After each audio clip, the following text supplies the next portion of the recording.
Hello दोस्तों, कैसे हो आप लोग। आशा करता हूँ आप लोग ठीक होंगे। स्वागत है आपका शिक्षा भवन क्लासेस में। मेरा नाम है जितेंद्र शर्मा।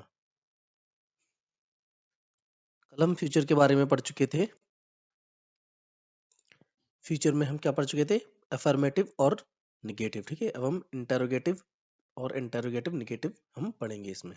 ठीक है, इसका स्ट्रक्चर सेम रहता है, बस जो हेल्पिंग वर्ब है वो निकल के बाहर आ जाती है और बाकी सेम रहता है। ठीक है, विल शैल आएगा सबसे पहले, सब्जेक्ट आएगा, फिर वर्ब की फर्स्ट फॉर्म, फिर ऑब्जेक्ट आएगा। ठीक है, क्या मैं खाना खाऊंगा? सब्जेक्ट आ गया सबसे पहले विल, सॉरी हेल्पिंग वर्ब आ गई सबसे पहले विल, आई आ गया, सब्जेक्ट आ गया आई, वर्ब की फर्स्ट फॉर्म आ गई ईट, फिर ऑब्जेक्ट आ गया फूड। क्या मैं खाना खाऊंगा? Will I eat food? अगर आप मेरे चैनल पर नए हैं तो प्लीज सब्सक्राइब जरूर कीजिएगा, जिससे मुझे मोटिवेशन मिलता रहेगा कि मैं अच्छी से अच्छी वीडियो लाऊं आपके लिए। क्या तुम बाजार जाओगे? सबसे पहले हेल्पिंग वर्ब आ गई विल आ गया, सब्जेक्ट आ गया यू, गो आ गया, गो के साथ टू लग गया, वर्ब की फर्स्ट फॉर्म होती है गो। ठीक है, गो टू बचा, ऑब्जेक्ट मार्केट, मार्केट मीन्स बाजार। Will you go to market? क्या तुम बाजार जाओगे? क्या वह खाना क्या वह गाना गाएगा? विल आ गया सबसे पहले, फिर सब्जेक्ट आ गया। ठीक है, देखिए लड़का है ये, गाएगा, गा से पता लग रहा है लड़के के लिए है, लड़के के लिए ही लगता है, लड़की के लिए शी लगता है। अगर आपने मेरी वो वीडियो देखी होंगी शुरू से तो आप ये बात समझ गए होंगे। फिर वर्ब की फर्स्ट फॉर्म आ गई सिंग, अदर थिंग जो है ऑब्जेक्ट जो बचा सॉन्ग। ठीक है, गाना। क्या वह गाना गाएगा? Will he sing song? आगे चलते हैं हम। क्या हम एक साथ मंदिर जाएंगे? विल आ गया सबसे पहले, सब्जेक्ट आ गया वी, गो आ गया, वर्ब की फर्स्ट फॉर्म गो टू। ठीक है, टू तो लगता है किसी भी जगह हम जाते हैं डेस्टिनेशन के लिए टू लगता है। वो मैं आपको डिटेल में बताऊंगा जब मैं आपको ग्रामर पढ़ाऊंगा तब। ठीक है, गो टू आ गया, टेम्पल आ गया और टुगेदर आ गया। ठीक है, will we go to temple together? क्या हम एक साथ मंदिर जाएंगे? क्या वह मुझसे मिलने आएगा? सबसे पहले विल आ गया, ही आ गया, ठीक है, सब्जेक्ट आ गया ही, वर्ब की फर्स्ट फॉर्म कम टू। ठीक है, मीट मीन्स मिलना होता है, और ये मुझसे यानी कि मी, यानी कि आई का ऑब्जेक्टिव केस होता है मी। ठीक है, will he come to meet me? क्या वह मुझसे मिलने आएगा? क्या मैं उससे इस विषय पर बात करूंगा? तो सबसे पहले विल आ गया, सब्जेक्ट आ गया आई, टॉक आ गया, टॉक मीन्स बात करना होता है। मैंने पुरानी वीडियोस में भी बताया है टॉक मीन्स बात करना होता है, और मैंने बेसिक वर्ड मीनिंग्स की डाली है, वो आप जरूर देखना, जिससे आपको और क्लियरिटी मिलेगी। ठीक है, talk to him, will I talk to him on this matter? इस विषय पर। ठीक है, तो क्या मैं इस विषय पर बात करूंगा? Will I talk to him on this matter? ठीक है, क्या मैं उससे मनाने की कोशिश करूंगा? सबसे पहले विल आ गया, सब्जेक्ट आ गया आई, वर्ब की फर्स्ट फॉर्म आ गई ट्राई। ठीक है, अगर इसमें ईडी लगा देंगे तो वो सेकंड और थर्ड फॉर्म बन जाती है। बस मैं आपको जस्ट नॉलेज के लिए बता रहा हूँ कि ये अगर इसमें ईडी वगैरह लगा दोगे तो बन जाएगा वो सेकंड और थर्ड फॉर्म, ज्यादातर ईडी से बन जाती हैं। ठीक है, और बाकी की आप मेरे बेसिक वर्ड मीनिंग की वीडियोस में देख लेंगे कि ना, उसमें मैंने वर्ब की सारी फॉर्म दे रखी है, तो आप वो जा करके जरूर देखना। तो सबसे पहले विल आ गया, सब्जेक्ट आ गया आई, वर्ब की फर्स्ट फॉर्म आ गया ट्राई, टू लगा देंगे। फिर आ गया कन्विंस, कन्विंस मीन मनाना। ठीक है, या विश्वास दिलाना। हिम आ गया और हर आ गया। ठीक है, देखो मैंने यहाँ पर ना ऑब्लिक में लगवा दिया, ऑब्लिक का मतलब होता है किसी एक को हमको लेना है। अगर लड़के की बात कर रहा हूँ तो हिम ले लेना आप, अगर आप लड़की के लिए बोल रहे हो कोई चीज तो हर लगा सकते हो। ठीक है, इसलिए मैंने ऑब्लिक में लिख दिया इसे। क्या मैं उसे मनाने की कोशिश करूंगा? Will I try to convince him, और हर ऑब्लिक में। ठीक है,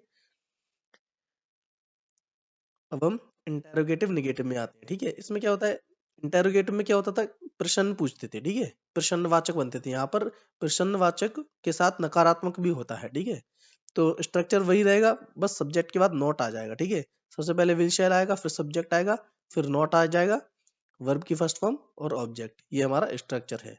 चलिए अब बनाते हैं। क्या मैं खाना नहीं खाऊंगा? ठीक है, तो क्या आएगा, सबसे पहले विल आ गया, सब्जेक्ट आ गया आई। ठीक है, सब्जेक्ट के बाद नॉट लगता है, नॉट आ गया, वर्ब की फर्स्ट फॉर्म ईट आ गई, ऑब्जेक्ट बचा फूड। ठीक है, फूड मीन्स खाना। क्या मैं खाना नहीं खाऊंगा, will I not eat food.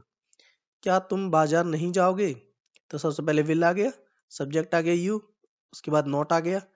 ठीक है, जाने को गो बोलते हैं, वर्ब की फर्स्ट फॉर्म आ गई गो, फिर टू लगा दिया हमने उसमें, और ये ऑब्जेक्ट आ गया मार्केट।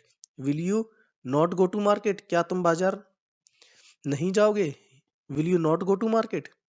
ठीक है, क्या वह गाना नहीं गाएगा, सबसे पहले आ गया विल। ठीक है,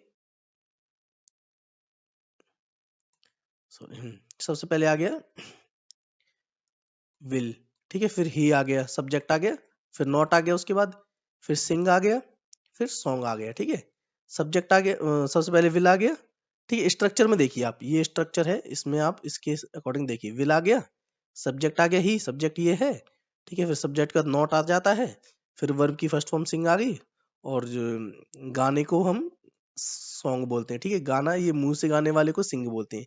ठीक है, आप इनमें कंफ्यूजन मत होना, हो जाना। ठीक है, जैसे SING, ये जो सिंग है ना, इसका मीन्स होता है जो मुंह से हम जो गाते हैं, जैसे कोई भी गाना हम गुनगुनाते हैं या गाते हैं, वो सिंग होता है, और गाने का मतलब सॉन्ग होता है। ठीक है, तो आप इसमें कंफ्यूज ना होना। क्या वह गाना नहीं गाएगा, will he not sing song. चलिए एग्जाम्पल थोड़े बहुत और ले लेते हैं, 3-4 एग्जाम्पल और ले लेते हैं। क्या हम एक साथ मंदिर नहीं जाएंगे, तो सबसे पहले आ गया विल आ गया। ठीक है, वी आ गया, सब्जेक्ट आ गया, मतलब सबसे पहले विल आ गया, सब्जेक्ट आ गया, वी आ गया। ठीक है, फिर नॉट आ गया, वर्ब की फर्स्ट फॉर्म आ गई, उसके साथ टू लगता है, गो टू आ गया, टेम्पल आ गया, टुगेदर आ गया। ठीक है, क्या हम एक साथ मंदिर नहीं जाएंगे, will we not go to temple together. क्या वह मुझसे मिलने नहीं आएगा, सबसे पहले सब्जेक्ट आ गया, फिर ही आ गया, सॉरी, सबसे पहले विल आ गया, फिर सब्जेक्ट आ गया ही, फिर नॉट आ गया, फिर वर्ब की फर्स्ट फॉर्म आ गई कम, उसके साथ टू लगा दिया, मीट आ गया। ठीक है, ऑब्जेक्ट, और फिर ये आ गया मी। ठीक है, will he not come to meet me, क्या वह मुझसे मिलने नहीं आएगा, will he not come to meet me. ठीक है, क्या मैं उस विषय पर बात नहीं करूंगा, सबसे पहले आ गया विल, फिर सब्जेक्ट आ गया, फिर नॉट आएगा, फिर टॉक आ गया, मतलब वर्ब की फर्स्ट फॉर्म आ गई टॉक, टू लगा देंगे हम इसमें, फिर ऑब्जेक्ट आ गया। ये ही का ऑब्जेक्टिव केस होता है, आप मेरी पुरानी वीडियो देखो तो उसमें मैंने बताया है कि जो ही होता है उसका ऑब्जेक्टिव हिम होता है। ठीक है, हिम ऑन दिस मैटर, जो ऑब्जेक्ट जो बचा हुई चीज है वो यहाँ पर आ गई। ठीक है, ऑन दिस मैटर, क्या मैं उससे इस विषय पर बात नहीं करूंगा, will I not talk to him on this matter. क्या मैं उसे मनाने की कोशिश नहीं करूंगा, सबसे पहले विल आ गया, आई आ गया, विल आ गया सबसे पहले, सब्जेक्ट आ गया, नॉट आ गया, वर्ब की फर्स्ट फॉर्म ट्राई आ गया, टू आ गया, कन्विंस आ गया। ठीक है, फिर हिम आ गया, और कोई भी एक लगा सकते हैं उसमें, जो जैसा कि आपकी बात कर रहे हो, जैसे मेल के बारे में बात करोगे तो हिम, फीमेल के बारे में बात करोगे तो हर, जैसा भी आपको उचित लगे वैसा लगा सकते हो। ठीक है, जैसा भी आप सेंटेंस बोलना चाह रहे हो। क्या क्या मैं उसे मनाने की कोशिश नहीं करूंगा, will I not try to convince him oblique her. देखिए, इसमें ये चीज एक इम्पोर्टेंट चीज और मैं आपको बताना चाहता हूँ। WHO, ये मैंने सभी में बताए हैं कि WHO से बनने वाले शब्द सेंटेंस है, WHO से बनने वाले सेंटेंस है। ठीक है, ठीक है, इसमें क्या है, इसमें सेंटेंस, जो इसमें क्या वर्ड है, ये जो देख रहे हैं आप क्या, ये शब्द सेंटेंस के बीच में आते हैं, तब फिर हम इसका इस तरीके से फॉर्मेट बनता है। ठीक है, WHO वर्ड लेंगे, फिर विल शैल लेंगे, फिर सब्जेक्ट लेंगे, वर्ब की फर्स्ट फॉर्म लेंगे, और ऑब्जेक्ट लेंगे। ठीक है, आइए हम इसे उदाहरण के माध्यम से समझने की कोशिश करते हैं। तुम 12th के बाद क्या करोगे, हम कई बार क्वेश्चन पूछते हैं ना, तुम 12वीं के बाद क्या करोगे, हम बिल्कुल ये चीजें आती होंगी हमारे मन में, तो हम नॉर्मली हिंदी में बोलते हैं। तो आप कोशिश करना, जब भी अगर ऐसा कोई आपके अंदर सवाल आए, तो आप ना जरूर इंग्लिश में बोलने की कोशिश करना। मैंने आपको सभी तरीके के बता रहा हूँ टेंसेस, कि ये होगा तो ये ऐसे यूज करना है, ये होगा तो ऐसे करना है। तो आप ना अपनी डेली लाइफ में जो हिंदी के जो वर्ड आते हैं ना, जो सेंटेंस मन में आते हैं, उनको इंग्लिश में बोलने की कोशिश करना। इसी तरीके से आपकी कोशिश करोगे तभी आपकी इंग्लिश अच्छी होगी। अगर आप आज से सीखना शुरू करते हो, जब आप अच्छी इंग्लिश सीख पाओगे, और आप सोच रहे हो अभी तो आपको बेसिक बेसिक समझ में आएगा, मैं सारी चीजें बताऊंगा, फिर आप धीरे धीरे बनाना सीखोगे, फिर उसकी प्रैक्टिस करोगे, जब आपको 4 से 5 साल लग जाएंगे, अगर आप फ्लुएंट इंग्लिश बोलना चाहते हो। ठीक है? अगर आप इंग्लिश का और नॉलेज लेना चाहते हो, ठीक है? तो ना ये आपको बहुत काम आएगी, ठीक है? इंग्लिश आपको बहुत काम आने वाली है, ठीक है? तो प्रैक्टिस की ज़रूरत है वहाँ पर हमें ये करने के लिए। If you want to learn English from basic level to highest level, then you will need to understand all the things which I am teaching you. Okay? जो कुछ भी मैं आपको पढ़ा रहा हूँ वो सारी चीज आपको समझने की जरूरत है, सारी चीजों की प्रैक्टिस करने की जरूरत है, ठीक है? आप ना फ्लुएंट इंग्लिश बोल पाओगे, ये मैं वादा करता हूँ, ठीक है? क्या? हाँ, तो हम पढ़ते हैं आगे। तुम 12वीं के बाद क्या करोगे? ठीक है? तो ये आप एक बार फॉर्मेट की तरफ से देख लेते हैं। ये देखिए, ये वाला फॉर्मेट है। इस फॉर्मेट को देखो, WH वर्ड आ गया, व्हाट, विल आ गया, ठीक है? सब्जेक्ट आ गया यू, वर्ब की फर्स्ट फॉर्म आ गई डू, ठीक है? फिर हमने आफ्टर ले लिया, आफ्टर होता है बाद में, के बाद, ठीक है? बिफोर पहले होता है, ठीक है? मैंने ये बेसिक वर्ड में बताया है, आफ्टर, बिफोर, ये सारी चीजें। आप उसे एक बार जाकर के वीडियो देख लेना, प्लेलिस्ट में जाकर के बेसिक वर्ड मीनिंग के नाम से एक फोल्डर बना हुआ है, उसे आके देख सकते हो। आफ्टर 12th आ गया, ठीक है? तुम 12th के बाद क्या करोगे? What will you do after 12th? देखो, इतनी स्पीड से बोल पाओगे अगर आपको ये सही तरीके से अगर आप घर पर प्रैक्टिस करोगे ना, तो इतनी स्पीड से बोल पाओगे। क्या ये स्पीड कम है किसी से बात करने के लिए इंग्लिश में? आप क्या बोलोगे कि तुम 12वीं के बाद क्या करोगे? What will you do after 12th? ठीक है? 12th हायर सेकेंडरी भी बोल सकते हो, कुछ भी बोल सकते हो, ग्रेजुएशन भी बोल सकते हो, what will you do after graduation, इस तरीके से भी बोल सकते हो तुम, ठीक है? तुमने इस तुमने इस काम को कैसे करोगे? यहाँ तो मैंने तुमने कर दिया है, इसको काट दो, ने को काट दो, वरना थोड़ा ऑड लग रहा है। तुम इस काम को कैसे करोगे? तो सबसे पहले WH वर्ग आ गया। देखो, तुम कह रहे हो WH वर्ग, ये है ना, ये W है, यहाँ पर H है, WH वर्ग वर्ड है ये, ठीक है? हाउ आ गया, विल आ गया, फिर सब्जेक्ट आ गया, डू आ गया, वर्ग की फर्स्ट फॉर्म, दिस वर्क, इस काम को, ठीक है? यानी कि अब आपको इसको फ्लुएंट बोलना है तो कैसे बोलेगा? तुम इस काम को कैसे करोगे? How will you do this work? How will you do this work? ऐसे बात कर पाओगे आप, अगर प्रैक्टिस करोगे रोज तभी हो पाएगा, ये चीज पॉसिबल तभी है, ठीक है? वे घर कब जाएंगे? और देखिए, आप देख लो ना इसमें, ये कब सब्जेक्ट, कब हुआ इसमें, ठीक है? कैसे हुआ, ठीक है? और ये क्या हुआ, ये सारे चीज ना सेंटेंस के बीच में आ रहे हैं। आपको ये वाली लाइन अच्छी तरीके से समझ में आ गई होगी, ठीक है?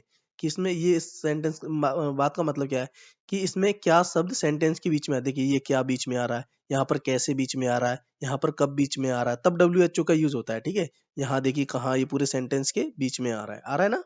इसी तरीके से वे घर कब जाएंगे? When will they go to house? वे घर कब जाएंगे? ठीक है? इसी तरीके से क्या हम, देखिए, हम यहाँ से कहाँ जाएंगे? ठीक है? हम यहाँ से कहाँ जाएंगे? वेयर विल, ठीक है? वेयर आ गया, विल आ गया, सब्जेक्ट आ गया, वी गो मीन की वर्ग की फर्स्ट फॉर्म आ गई, और फ्रॉम हेयर, यानी कि यहाँ से। मैंने फ्रॉम का बताया, से होता है, ठीक है? और हेयर और देयर का भी बताया, हेयर यहाँ, ठीक है? और देयर मीन्स वहाँ, इस तरीके से होता है। अच्छा, आपको एक डाउट आ रहा होगा कि आपको ये डाउट आना चाहिए, अगर नहीं आ रहा तो आना चाहिए। अगर आप सही तरीके से सीख रहे हो तो आपके अंदर ये डाउट आना चाहिए, मैंने यहाँ तो गो के साथ टू लगाया है, यहाँ क्यों नहीं लगाया है? ये आपका डाउट बनना चाहिए अगर आप अच्छी तरीके से पढ़ रहे हो ध्यान लगा करके। तो देखिए, मैं आपका ये डाउट क्लियर करता हूँ, यहाँ पर टू क्यों नहीं आ रहा है? क्योंकि हम कभी भी जो गो के साथ टू का यूज करते हैं ना, तो उसके बाद कुछ ना कुछ प्लेस आ रही हुई, कोई ना कोई जगह का नाम आ रहा होगा। जैसे यहाँ पर यहाँ पर हाउस आया है, कहाँ पर घर जाने की बात बोल रहा है, मार्केट का आया होगा, ठीक है? स्कूल जाने का आया होगा, मंदिर जाने का आया होगा। आप कभी भी देख लेना, मेरे पूरे सेंटेंस उठा करके देख लेना, go to market, go to temple, go to house, इस तरीके से आ रहे हैं। यहाँ पर कोई जगह का नाम नहीं है, यहाँ पर किसी जगह का नाम नहीं है, तो हम यहाँ पर टू नहीं लगाएंगे, ठीक है? इसलिए नहीं लगाएंगे। अगर यहाँ पर टू लगा दोगे तो पूरा सत्यानाश हो जाएगा आपके सेंटेंस का। इसलिए ऐसी मैं बारीकी आपको बताता रहूंगा, ठीक है? Where will we go from here, हम यहाँ से कहाँ जाएंगे? अगर यहाँ पर कोई घर वगैरह होता, मार्केट होता, शॉपिंग मॉल होता, स्कूल होता, वहां पर कहीं प्लेस में जाने की बात कर रहे होते तब होता है। और वैसे भी मैं आपको, अगर ये सारी वीडियो बनने के बाद मैं ग्रामर की भी लाऊंगा, उसमें बताऊंगा कि टू, जो गो के साथ टू लगता है वो डेस्टिनेशन के लिए लगता है, किसी जगह जाते हैं तब लगता है। और वो चीज मैं अगर आपको अभी बताऊंगा तो आप और ज्यादा कंफ्यूज हो जाएंगे, आपको बेसिक चीज भी समझ में नहीं आई। बेसिक चीज समझिए, उसके बाद थोड़ी सी लेवल टफ होगा, तब मैं आपको बताऊंगा कि ये टू एग्जैक्टली लगता क्यों है। अब तो आपको इतना बताया, फिर मैंने आपको लगभग बता ही दिया कि डेस्टिनेशन के साथ टी टू लगता है, ठीक है? जैसे कोई जगह डेस्टिनेशन होती है, किसी जगह जाते हैं ना, उसको बोलते हैं हम, ठीक है?